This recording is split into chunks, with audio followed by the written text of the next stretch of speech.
بحسبان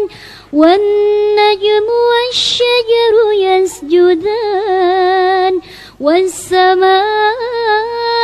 رفعها ووضع الميزان ألا تطغوا في الميزان وأقيموا الوزن بالقسط ولا تخسروا الميزان والأرض وضعها للأنام فيها فاكهة والنخل ذات الأكمام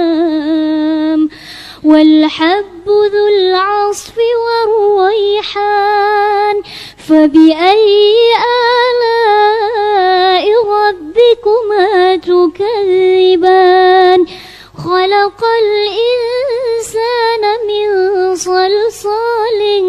كالفخار وخلق الجان